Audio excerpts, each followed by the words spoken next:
Welcome back, saucers, SOSers. What up, guys? Squad.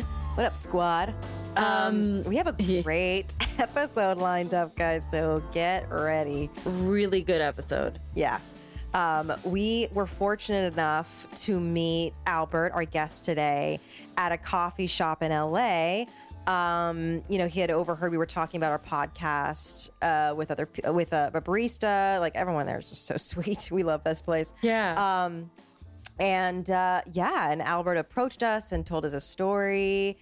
And yeah, it just worked out. He came on and is telling us his story. And like, I don't want to kind of bury the lead I don't know if that's the right statement. Basically, like, give away what we're talking about.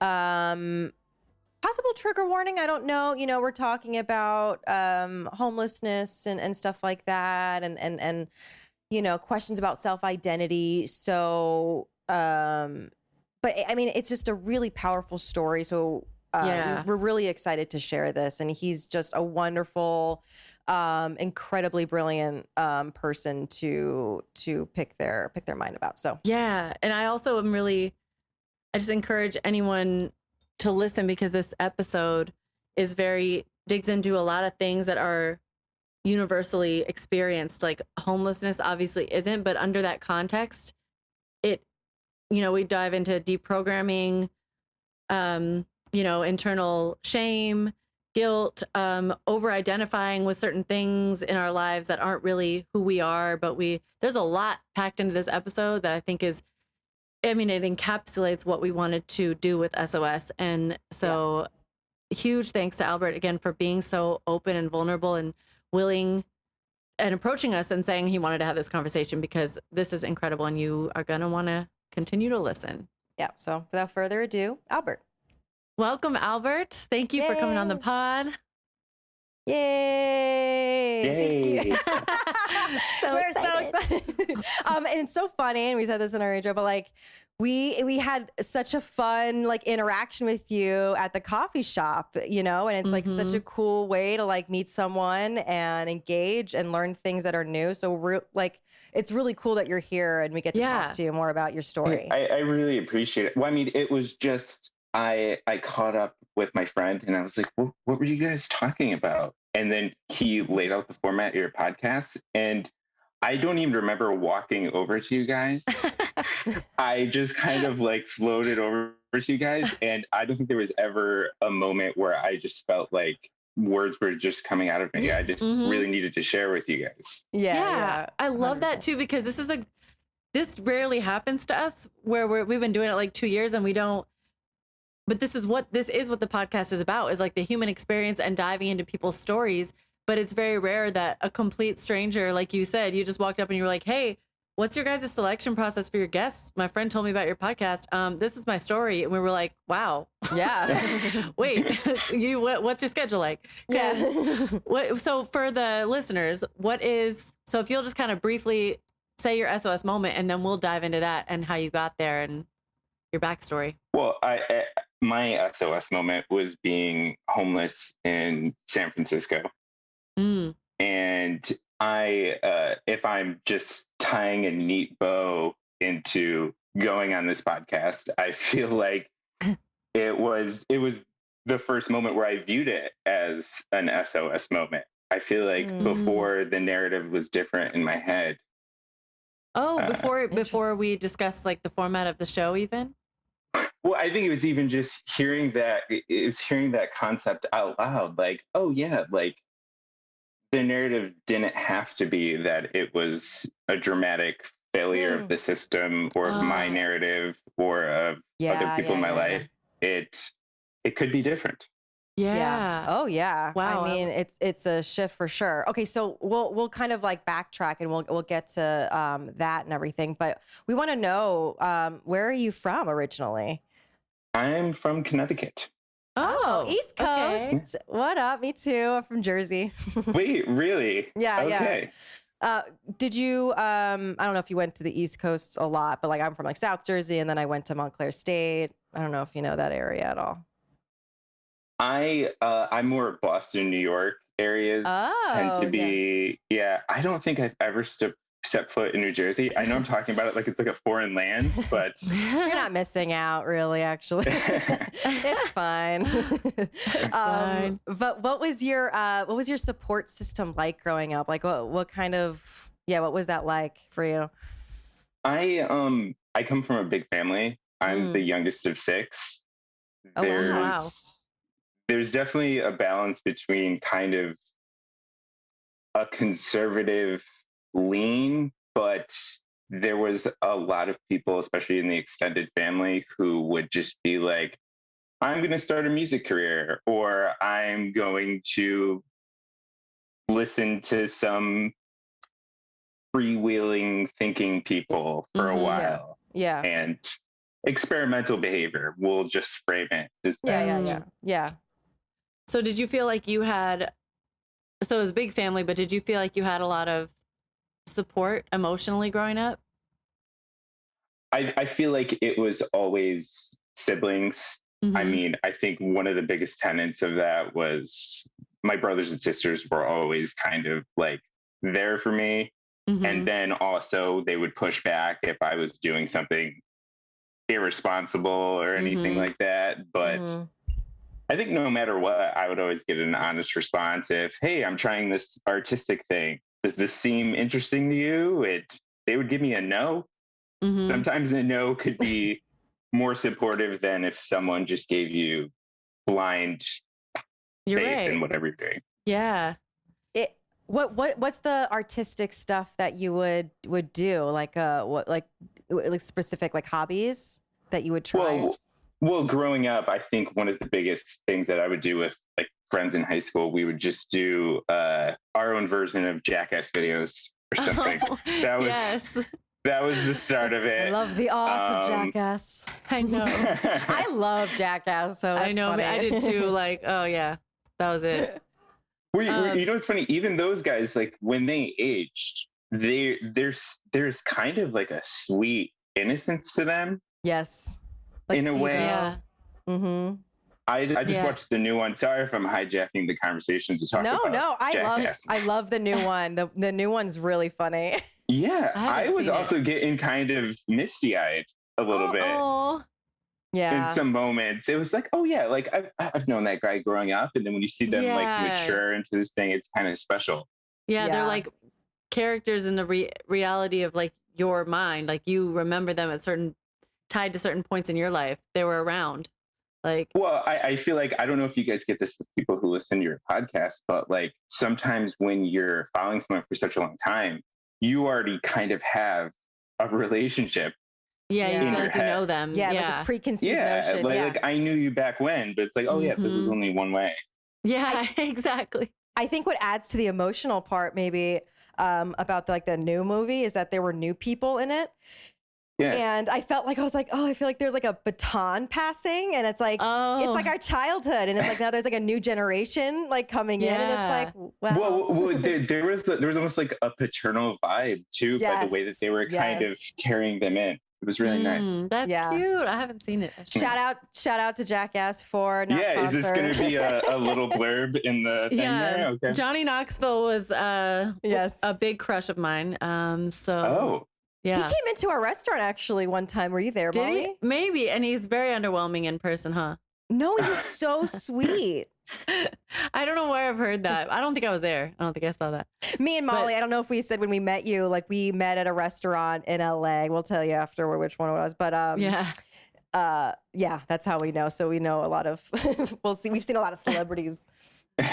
So I wanted to know, so you said you were homeless in San Francisco. So you lived in San Francisco before LA. Like when did you move to California? Yeah, it was actually San Francisco. I was there originally from 2009 to 2013. Then I left, came back in 2015, left again for New York in 2016 to go to UCB. Oh wow! Yeah. I love UCB. Oh, I mean, you're in LA. I'm pretty sure you've had. I lived in New York first. I lived in Brooklyn and then came out here. And I was too chicken to sign up for UCB, but I loved going to UCB shows. No. You know what? My relationship to that was it was a hellish experience while Oh I no. was doing it. Okay. But now I only look back on it so fondly, and I will even quote like things that my teachers will told me for like normal life things to help like a friend through something. Like it was an invaluable experience for sure. And you went to New York for that, and then you moved back to San Fran? Then I came out here. There was a little gap in the timeline where I was afraid of going back to falling into bad habits. Mm-hmm. And because I have a thing, whenever I pursue something creatively or in a relationship, I will always, or I'm gonna use better language there. I have learned to prioritize my health, my safety, above all else now. But there was a time when that wasn't the case. Yeah. Is that like, does that fall under the umbrella of bad habits that you said that you would kind of fall into essentially? Yeah. I mean, I'm being so vague right now. I think No, it's okay. just the idea of like, I there's still that habit of, and I don't know if I got this from growing up a certain way or whatever, but cleaning up like a dramatic incident where it's like you become your own janitor of like, Whoa.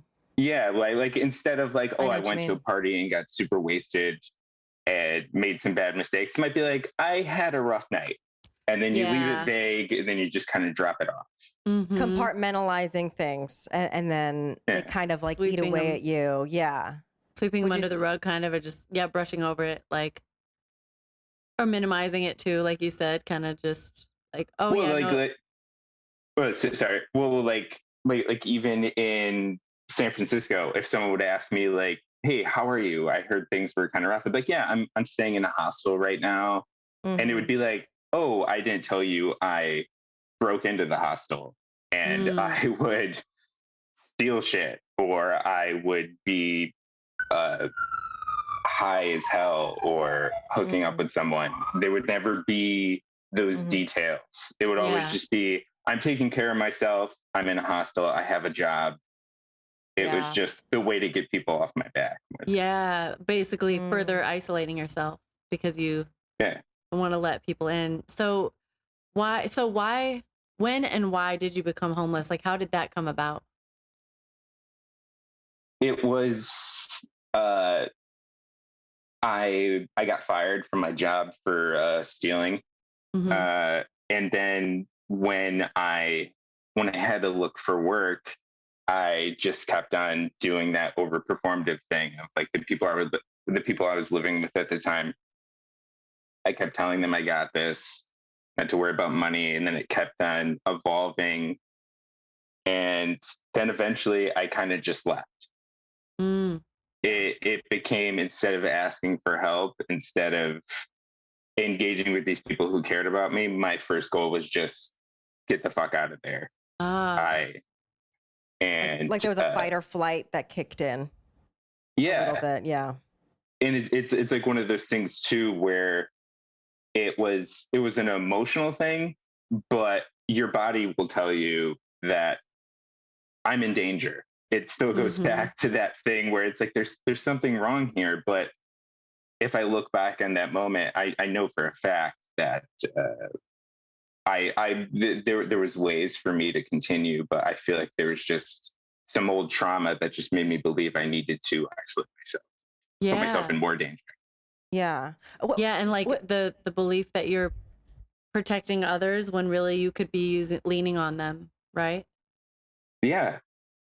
Would you say that's I think you touched on this a little bit, learned behavior from how you grew up? You know what I mean? Was that something that you saw a lot of people, friends or family, isolate themselves, and you kind of subconsciously adopted that for yourself, or maybe it's something that is uniquely yours?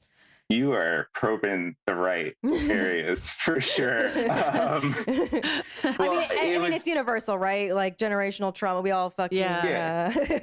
Well, I think I don't know if this comes from coming from a big family And especially, I mean, to put Tamulonis business on the streets, we weren't the most affluent family, as it Mhm. were. So, like, when you come from a family that doesn't have that much money, sometimes I think it would be like, we can't, there's already so much shit piled onto everything, whether it was like a Right. mental health thing or like just basic needs. You couldn't comment on it.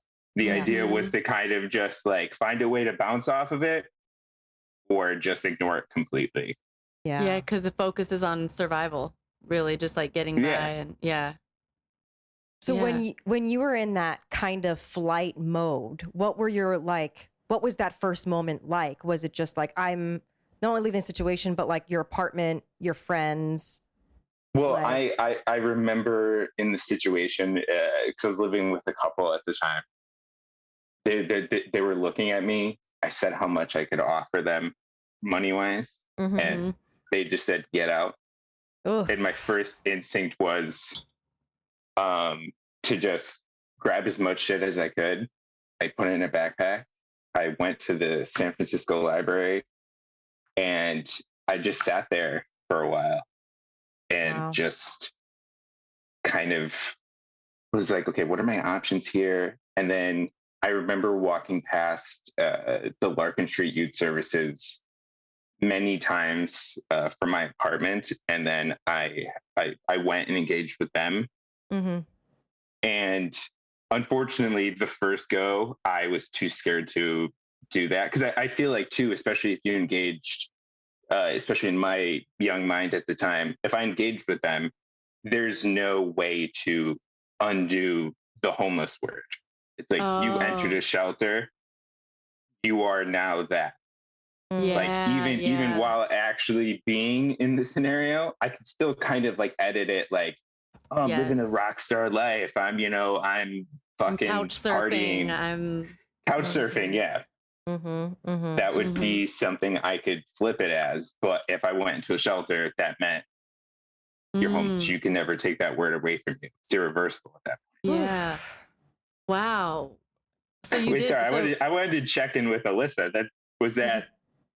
Yeah. Are you good with the story? Okay. Oh yeah, yeah, yeah. I'm taking it in. I think it's interesting. Like I Yeah. definitely I I can't imagine I can't imagine like I don't want to be like, oh, I understand exactly what you mean, but it's like I I hear you. You know what I mean? When it comes Oh, to that okay. kind of like we know our society, we know it's stigmatized completely. So it's like yeah, I don't know. My heart goes out to you mhm. 100%. Like that is something that like not a lot of people can understand, can relate to, and And yeah, also, like, yeah, not a lot of people that go through it share it, obviously, because it's stigmatized. But like, Los Angeles, the homeless population in Los Angeles is massive. It's a huge problem in a lot of places, but it's It's a huge awful. problem here.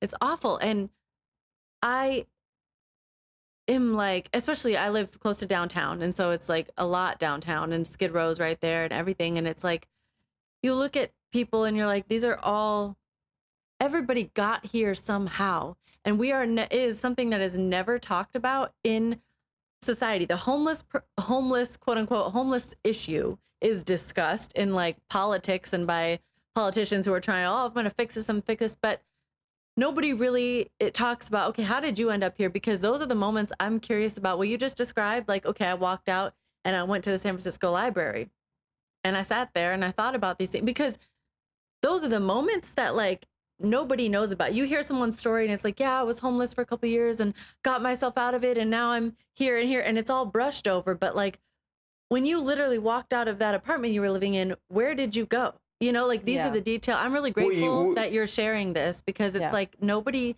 discusses this, and you're not alone in that experience. It's just stigmatized. yeah, well, you know what? I think it comes down to the fact that there's nothing sexy about the idea of those in between moments. Right. It's mm, always more attractive to sell people on the fact that there was like this big dramatic thing that happened. Yes. mm-hmm, mm-hmm, mm-hmm, When it's like there's a lot of shitty small decisions that you have to make. Yeah. yeah, That, in I between.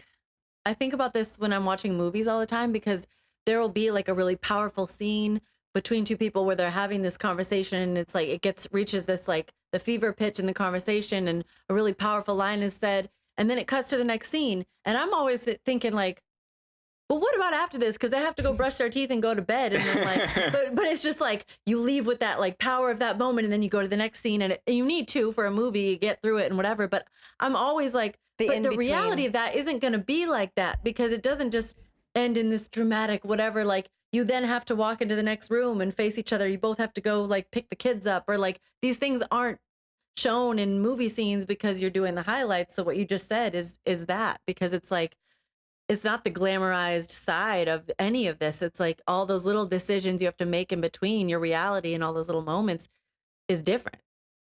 Well, I mean, I don't know if you guys deal with this in any. I mean, we're both human beings. We could classify that. You're a human being, Molly. You're a human being, Well, Alyssa. yeah. Maybe. You know. It's debatable. I've faced that question myself. Little alien. It's so, in those moments, in those small in between moments, we'll call them, like it's harder to empathize. Like Yeah. but because you have to extend that radical empathy to someone if you do see like, oh, I'm breaking this person's heart, or Mhm. I'm kind of fucking them over by firing them or something. If you have to fire someone in a situation, and we kind of train ourselves to shut that off. Yeah. I don't know Yeah. if that's a society thing. I don't know if that's just how we program ourselves to protect ourselves. Yeah. It is. It's a nuanced shield. answer behind just an episode for sure, but Right. No, And but it's valid. It's a shield that you wear, so you think it's protecting yourself, but I don't think it really isn't. yeah. Mhm. And it's like, you know, I'm curious to know what your, because everybody has trials and tribulations in life, but really like experiencing what you're describing to us, most people that you talk to haven't. Obviously, a lot of people have, but it's not Yeah. a common thing that you just be, oh yeah, me too. It's like that's not really. So you were forced to grapple with your identity in a way that a lot of people haven't been. And so, like, what perspective shifts when you are?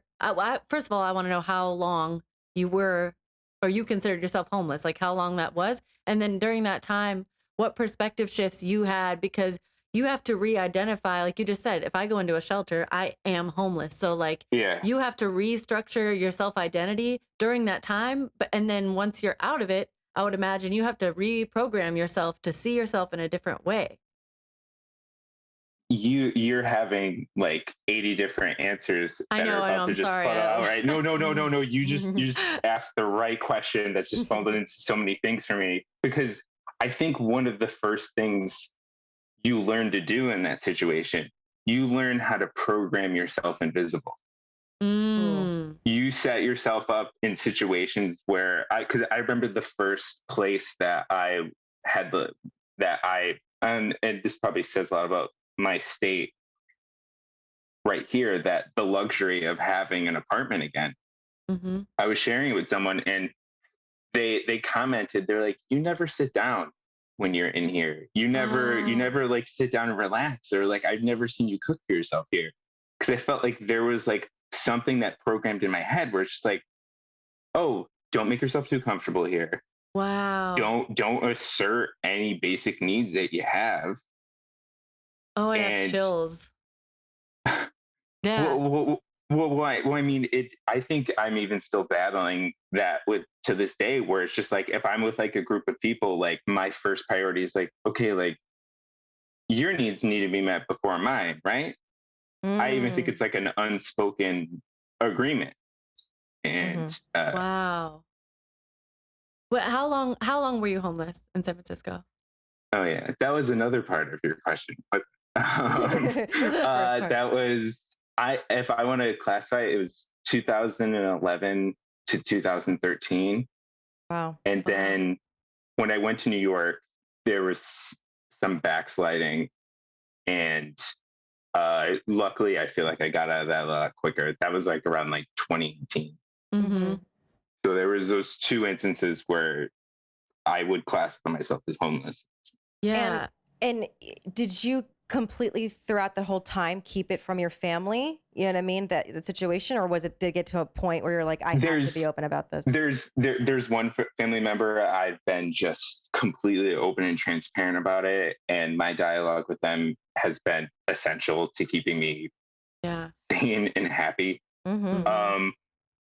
There's moments where I brought it up, and then I feel like there's kind of a it's that kind of deflection thing where it would either be like a small comment and then a joke about it, or it would just kind of like evaporate. Like, don't speak about it. Yeah, it's like we already know. We already know. So they do know, but no one talks to you about it. It's not something. I remember one very vivid memory of I went to go see the movie Wild with my mother. Did you I did see. movie? Yes. Yeah. And this was such a small moment, but it meant so much because I feel like she actually saw my experience. And we walked out of the movie, she was like, "Was that kind of like what you went through?" And I was like, "Oh, wow. Oh, we're talking about this." Yeah. And it was nice. And I wish I could even remember that. Like I gave this like eloquent like answer, like, "Yes, you see me." It was more of just like I just kind of like started. I was like, "Sure." Yeah. Yeah, like taken aback, like you weren't, like she expressed, she basically was acknowledging your reality in a way that you didn't know that she would or could. Well, I think even one of the most challenging parts about talking about this time in my life is even talking to you guys, like the moments I'm like being heard or empathy about it, there's that part of my body that's like telling me to like, shut up, like don't talk about it. Get it out of the way, you know? Luckily I've worked through that wall, but I still hear that little voice for sure. Yeah. So is it kind of like a judgment? Would you say? Is it like a voice of judgment? I mean, there's definitely some just shame to putting that out there. Maybe it's because of I mean those very few moments when I would get like a negative reaction, or if I like lost a job because I would be way too honest with my employer about, well, you know what? Yeah. Let me not go to bat for the people who would fire me because of that. I'll just say that. But yeah, if in those moments I still carry that with me a little bit, but it feels farther away and doesn't feel like it's not present with me in this room right now. Right. For sure. Yeah. Like how do you? Because I would imagine with any deprogramming, like I have things that from childhood that I've acknowledged and looked at and had to make an active, conscious choice pretty much daily at times to like track my thoughts and deprogram myself like over, or like it's a daily practice basically. Sure. So when you over identify in a certain way for survival, like you were saying that you instantly learn how to make yourself invisible and disregard your basic human needs and just be not seen, because that's the way to survive. But then, you're out of it now multiple years. Do you have a level of, for lack of a better term, like imposter syndrome, like you still don't fully identify with what your life is now? Yeah, I'm only smiling because you're kind of right on the money. Yeah, like I feel like this is more of this life I'm living now feels more of like an illusion than what I dealt before. Like I almost felt like, oh, that's the real me. Like me, like this morning there's a jacuzzi in my complex, and I was able to relax and sit down before that. I was able to last night I went to Pink's, had some hot dogs, had a good time, but that feels more like, oh, there's literally just going to be like a hand reach out of the sky and pull me out of here and tell me this isn't real or something. Yeah. But yeah, the more the more. I mean, I don't know. Do you guys? I just met you guys. I'm just learning about you guys yourselves. Do you guys go to therapy? Have you talking to people like that? Yeah, I was gonna ask you because I was like use a lot of like therapy terms and I'm obsessed with it. Like, you know what I mean? It's the like, you know, this is a better way to put it. You know, and then you kind of like the framework of your own my language communication. around that and that. Yeah, kind of yeah. It's the framework of your language. I was like, therapy. Like that's something I want to be able to do consistently. I don't at the moment. I have gone, but I also I write in my journal and have like my whole life, and that's like a form of self therapy that I do for myself. But it's like, but as far as like actually going regularly to somebody, I haven't been able to yet. But I would love. I want to do that. Well, the reason why I brought that up, Molly, is because like, so when you do the journaling, does it help if you get to kind of like inventory your trauma and kind of like see it kind of farther away like that? Like yes.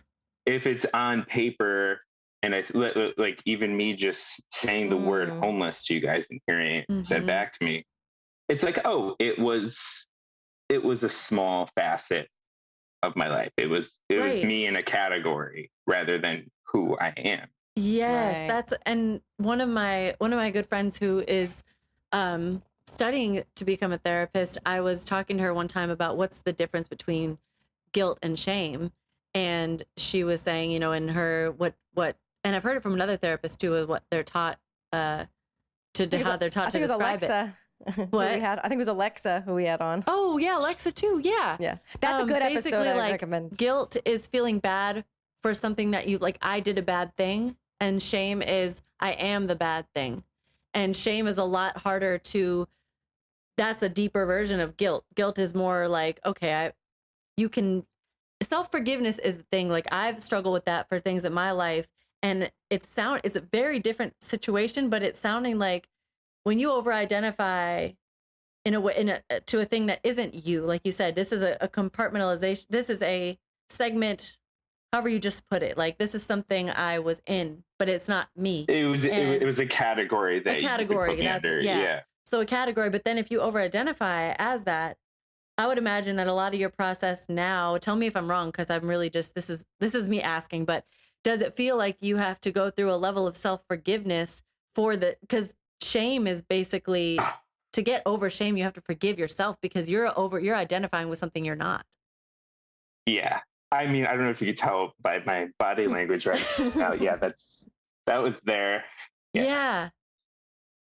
Well, I mean, it's there's this version of myself that like I want to lash out at what happened or someone who wronged me in a situation, and then if there's anything that I'm proud of myself of, it's to just be like, oh, there's no flaws in what happened. There's there's something that I repeat to a lot of people that I want to co-opt as my thing. This is, if I'm copywriting right now, it's Albert saying that there's no flaws in nature. Things happen, and it's a byproduct of so many things. And if I'm actually being honest right now, I'm pretty sure my last therapist did tell me this in some sort of way. But, it's yeah, like now. I can't. What was that? It's yours now. Yeah, it's mine now. It's mine now. I'm taking that over. Mine now. Yeah, I can't be mad at it as I once was.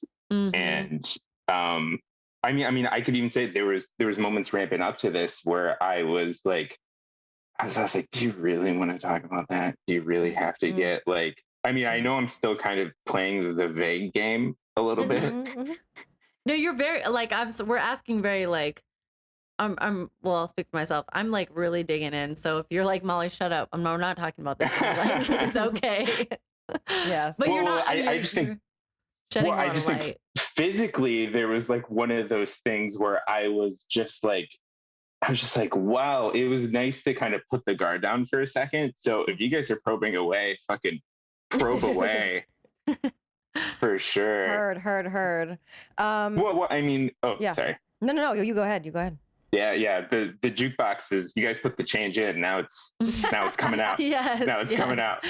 out. Um, Love this well, song. it was like in New York where I started to backslide, and it was starting to occur again, and I had to find some places to stay. It was being around like the improv community and the comedy community. Like, I know that they get a lot of negative press Hmm. for probably good reasons.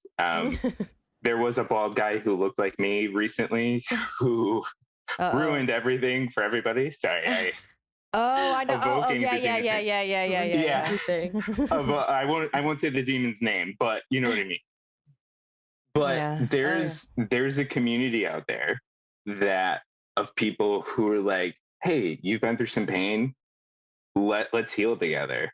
That's Yes. what Mhm. UCB was for me. The people I met there who would be like, hey, do you need money out, or do you need a place Yeah. to crash? Like, that's what helps. A family. I mean, no matter Mhm. what kind of trauma that we experience together, like, I mean, I'll name her because it's a positive thing. Like, my sister Tony Mhm. is such an essential part of my life. I love that. There was a moment where the first moment where I told her about my story was, I remember it was kind of like when I talked to you guys, where it was that moment where it was like, I'm driving over this person's house and I'm telling him everything. Yeah. There's nothing really prompted that. It was just, there was a part in me that was just like, you have to share. Yeah. Wow, that's And really moving, because that feels like in different scenarios in life, I've had a couple of those where I'm like, I'm inviting this person over to lunch and I'm gonna tell them everything. Like, you, and it's just like you're it's like involuntary, like you want to, but also you feel like you have no choice. Like you're like autopilot, almost like blackout, because you're just like, okay, I'm doing it. Like it's gonna well, I happen. mean, isn't in those moments too, aren't you more present? You're kind of Yeah. like actively being like, oh, I want to really be clear with this person. I Yes. care about them. And Yes. it becomes like, it kind of elevates you to another plane of like emotional health. Yeah. And then afterwards, did you feel, because when I've had moments like that, I felt immediately lighter and immediately more connected to that person, but also to myself. And then a reminder of like, if you had forgotten in certain areas, like we do need community, like we need our people. Oh yeah. And like you kind of touched on this, because we were going to ask like who you met during that time of homelessness. Well, you mentioned UCB, so that was after, I guess, but and do you still keep in touch with any people you met in those hardest years?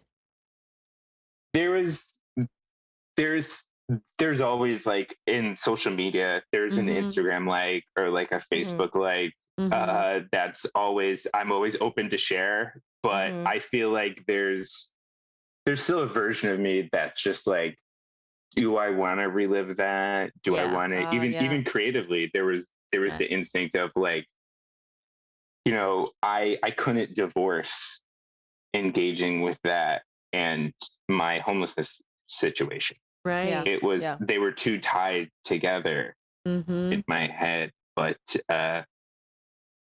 surprisingly, it always ends up coming back to, Al, you have to talk about it. Yeah. Yeah. Even if there wasn't a venue like this to talk about it, it just Mhm. becomes like, if this is the thing I have to carry, I'm at least facing reality. I'm not disassociating and not talking Yeah. about something that was a part of my life. Yeah. Yeah. 100%. I Go ahead. I was just gonna say I have massive admiration and respect for that. Same. Yeah. I I think Yeah, of course. I was gonna say, you cited community and your sister as being positive forces that kind of kept you from you going back down that path. You know what I mean? Going back to bad habits and stuff like that. What what was like the final like push into maybe the version of yourself now? You know what I mean? Mm. Like, was it therapy? Like, how long did it take you into therapy? Was it finding a job, or was it Yeah. You know, I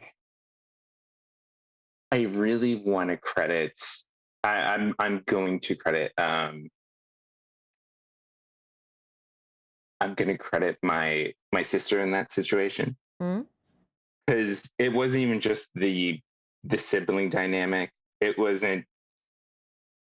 It was more of just like, I know you. Yeah. I know you. I know that this was a tough time for you. And just to have someone hear all those stories and Yeah. just have that clear eyed vision of like, this is Allie, you're good. Yeah. Getting that now, because there was because this was I forgot how young her son was at this time. Out of anything, out of respect, I won't name Yeah. Yeah. No worries. more than anything. It was I felt like, oh, you're not gonna let me see. I had the fear. I was like, you're Mm. not gonna let me see your kid. You're not gonna Mhm. let me be around the family or anymore or something. Like, I just felt like there was gonna be like this stigma. Because for a while in New York, I just I had this moment where I was starting to engage with relationships again. There were so many years where I just didn't even want to um, talk to anybody. Mhm. Mm. It didn't matter if it was like romantic or like friendships. It was just like, if you talk to someone, you're gonna hurt them with this knowledge. Like, it was gonna like scar them or something, or it's gonna make them be homeless. Yeah. Wow. Like a scarlet letter. Like, Yeah, yeah. yeah. Where Yeah. it's like, society's not gonna view you the same if you even hear Yeah. it. Just by association. Yeah. Yeah. That's I, like, I was gonna say, like, on that vein of stigmatizing, like, how long did it take you afterward to kind of, I mean, you could probably still you might be in this process now of like real and kind of destigmatizing it for yourself and for other people. And like this, it could be an ongoing journey as well for you. Well, my thing is, I feel like the dialogue is what's important.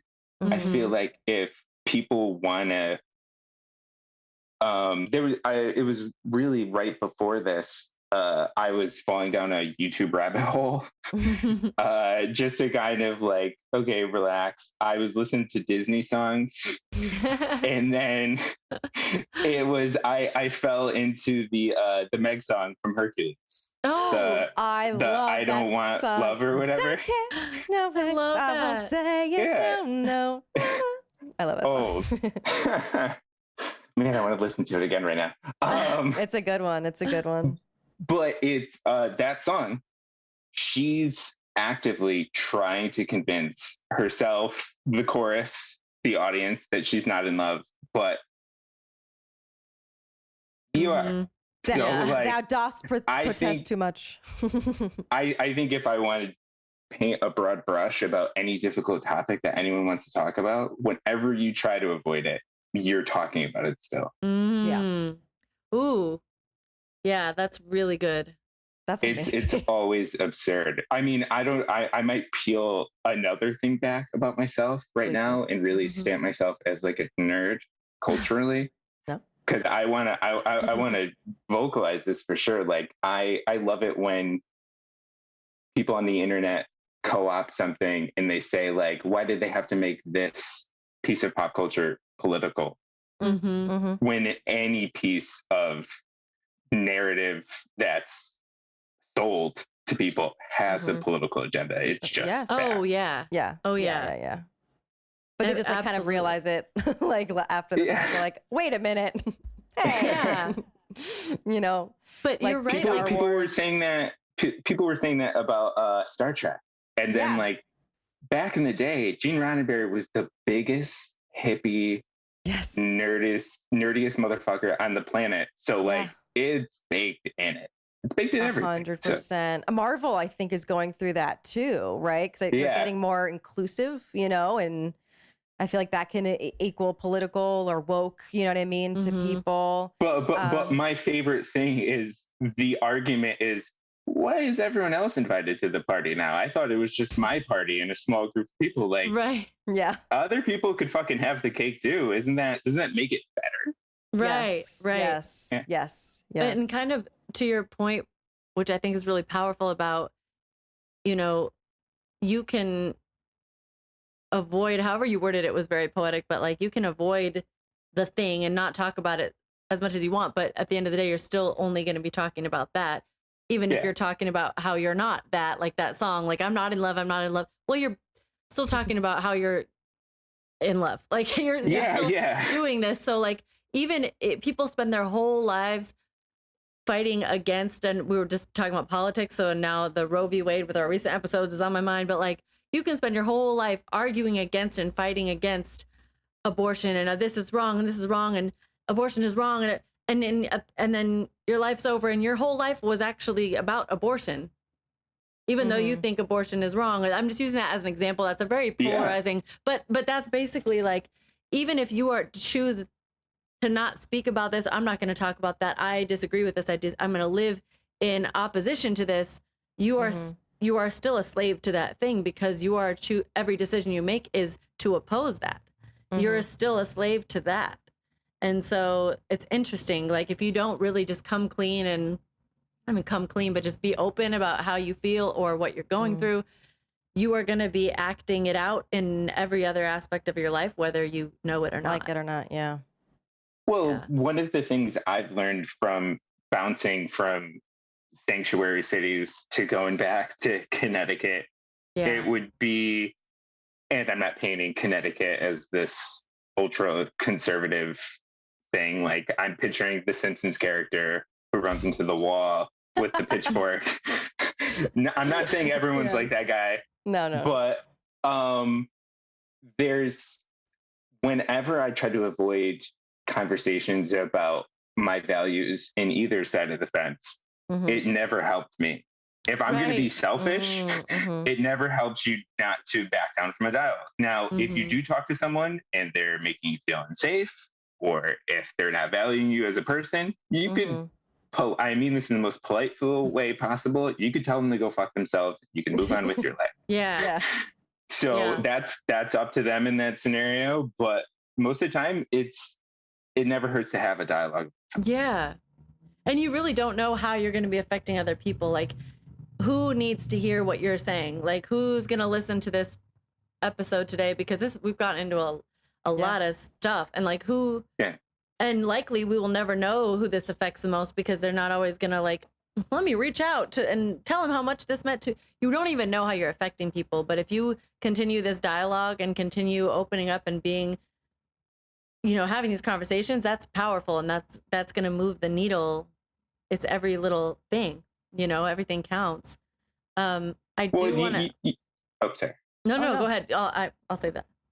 Well, you guys seem pretty active on like social media and stuff, right? Like even before this podcast, like I'm pretty sure that like when you talk to someone about politics, or you talk to someone about your personal life or whatever, through the prism of the internet, it feels a lot bigger when it is just, if you told someone I'm going through a breakup, I'm going through hell right now, if you're reading that on the internet, it seems a lot bigger than if you were face to face with someone having a conversation of context and they could read your body language. It's, I feel like sometimes just distancing yourself from something and monetizing it, keeping it smaller. I didn't know I was going to go down this rabbit hole. It kind of makes things a little, you can remove yourself from. Yeah. This is a little bit changing direction a little bit, but Sure. I want to know, and it's broad, so you can interpret it however you want it, but what would you say you are the most proud of about yourself? Oh. Didn't expect that one. Yeah. The most proud of myself. I'm very proud of the relationships I have. I feel like even when I've fucked up, I've expressed anger towards someone or done a shitty thing, gone through a shitty breakup or something, I feel like I've valued it. Mm. I don't want to speak for other people in these scenarios. I want to say that like I fucking soaked up as much as I can now, and maybe it was because of my experience. Yeah. If I have a good day at the movies, I'd be like, hell yeah, I got to go see a movie today. That's nice. I get to have a good meal today. That's nice. I'm gonna fucking take that, and the thing I'm most proud of is just with my friendships, my family. I feel like I'm really proud of the person I became and how I relate to those people. I love that. Beautiful. What are kind of goals you have for yourself in the future, near or far, that you have in mind? I have this really like ultra specific like idea of like comfort of just I don't know how to like I want to feel that like because I've been on a vacation before. I want to feel that vacation need where I'm somewhere I'm somewhere that I purchased with my own money. Yeah. And I'm in that space and I have nothing to worry about. I don't know what that is. This may be the most vague answer that someone has given you. I don't know if I you've get asked this question. No. This is just for you. For you, yeah. yeah, because I feel like there's like I have aspirations to pursue things artistically. I have aspirations to just stay alive. Yeah. Basic. Yeah. But the thing is like I don't know. I see like a warm sweater version of me. I want to be gray and like a resort somewhere and be comfortable. I love that. I don't want the Greek thing of someone feeding me grapes. I want to be reading a book. Yes. Looking out a window and she's like, this was a nice day. And that's what I love that so much. Yeah. It's the warm sweater version of myself. Yeah. I'm feeling that right now. I'm feeling it wrapped around me. Yes. Are you a writer at all? Do you write? I try to write as often as I can. You're very poetic. You're seeing it. Yes. I love that. So before we let you go, again, thank you so much for talking with us tonight. Thank you. It was a pleasure. What kind of advice would you give to your younger self if you had the opportunity to talk to that person? Be kinder to yourself. Oh. Yeah. Wow. Advocate for yourself. Say less. Yeah. Oh, I could have went on for another hour and change for sure. I know. Yeah. Same. Yeah. That's like, but that says so much because it's in the way we love ourselves that's what materializes, and we see that, and that's beautiful. I'm really grateful to you for coming on and being as open as you are and being as receptive to our questions, because we're really just like, that's what we wanted the podcast to be about, was really to just like miss all the small talk and just dig into like the human experience of people's lives. But you have to have a willing participant, and you've been so like, this is like a really deep piece of you that you're sharing with us, and I'm really grateful. Yeah, thank you. I'm grateful that you guys had me on. It was such a pleasure. Yeah, thank you so much. Thank you so much. Wow. I mean, literally, like, we have like so many more, but like we're just like, we don't want to take up so much of his time, but like, what an incredible conversation, and like it could have gone on for hours. Yeah. So insightful, and like there is something when the situation might not be relatable to all, but like the sentiment behind how they persevered and how they reflected, you know what I mean? Like that's the palette, that's what you can hold on to and relate to. It's just like it's a very connecting human experience that he talks about, you know what I mean? And the thread of how he kind of self-actualized and came to terms with his with shame, you know what I mean? And that is not easy by any means. And we've talked about it with Alexa and like with our own stuff. Like it's just a really powerful story, and I'm really grateful that he was here to share it. Yeah, and that level of self-reflection and vulnerability, especially when he's getting into the nitty-gritty of moments like, you know, sitting at the library, the San Francisco library, or the moment of what was going through his mind, why he didn't go to the shelter right away because of what Yeah. that meant to him, and all of the internal dialogue that one has that we don't really have access to because it's not an issue that's talked about. And so I'm just, yeah, that really got to the core of a lot of things Yeah. that I feel like anybody listening can relate to, even some if level, you have yeah. not been homeless. You know, it's like that was the context of him experiencing these things, but we've all experienced them in our own ways. And that was, yeah, I'm grateful for that conversation. That was powerful. Yeah. So shout out Albert. Yes. He's on Instagram at Tamulonis Albert. We'll be like linking him in our Instagram this week, so look out for that. He's a really talented writer, and yeah, watch out for him. Yes. I want to, yeah, if you want to follow us, obviously you know where to find us, guys. We're Yep. at the SOS Pod on Instagram and Twitter. We're also on YouTube, SOS with Molly and Alyssa. You can see all of our faces. Yes. And subscribe to us on Spotify, on Google, Apple Podcasts, wherever you find podcasts. We're there, and rate and review us. It helps us reach more people. Yes. And Patreon, become a member. Patreon, help support us. $3 a month, 7 or 11. And I'm Molly Cottrell. I'm Alyssa Rosano. Here's to turning meltdowns Into magic.